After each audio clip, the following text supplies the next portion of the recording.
ইন্ডিয়ায় ঝই ঝই লেগে গেছে। মোদিজি বাবুর বিরুদ্ধে লেগে গেছে, অমিত শাহর বিরুদ্ধে লেগে গেছে, বিজেপির বিরুদ্ধে লেগে গেছে, আরএসএস এর বিরুদ্ধে লেগে গেছে। কেন লেগে গেছে? ভোট কারচুপি। মিস্টার মোদিজি প্রত্যেকটা ইলেকশনের আগে একটা ইনসিডেন্ট তৈরি করে জনগণের সাপোর্ট নেওয়ার জন্য কত রকম চালাকি, কত রকম ফন্দি।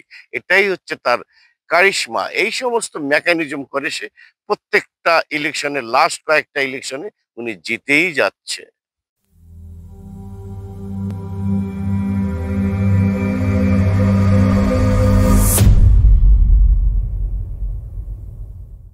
কংগ্রেসের রাহুল গান্ধী তো এই নিয়ে অনেক অভিযোগ করে আসছেন। ১১০ ফিট জায়গায় ১১৮ জন ভোটার। Can you imagine?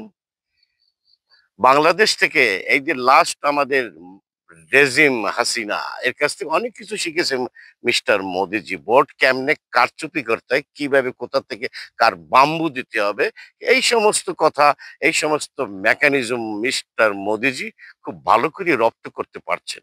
ভারতীয় জনগণ বোকা, এখনো কিচ্ছু বুঝতেছেন না উনি কিভাবে কি ইলেকশনে জিতে আসেন। এই ভোটের এই যে মেকানিজম গুলা খুলতে হবে, খোলার চেষ্টা করতে হবে। আপনারা বুঝুন, বোঝার চেষ্টা করতে হবে। जिन्हें आज नियम 377 के अधीन मामले उठाने की अनुमति प्रदान की गई है।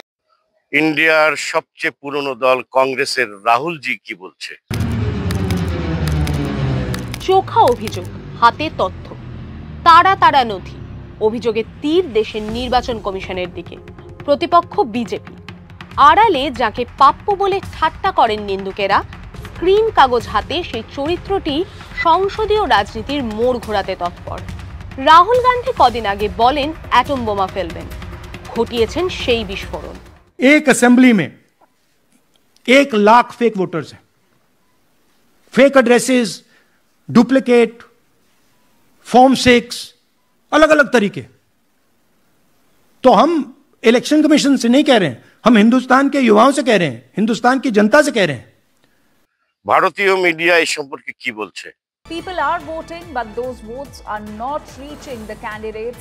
They are being stolen. So Raj Thackeray has backed Rahul Gandhi's vote chori claims.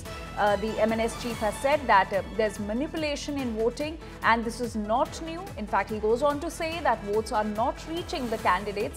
সবাইকে সশ্রদ্ধ সালাম। আমি করিম মুস্তফা ওপেন জানালা।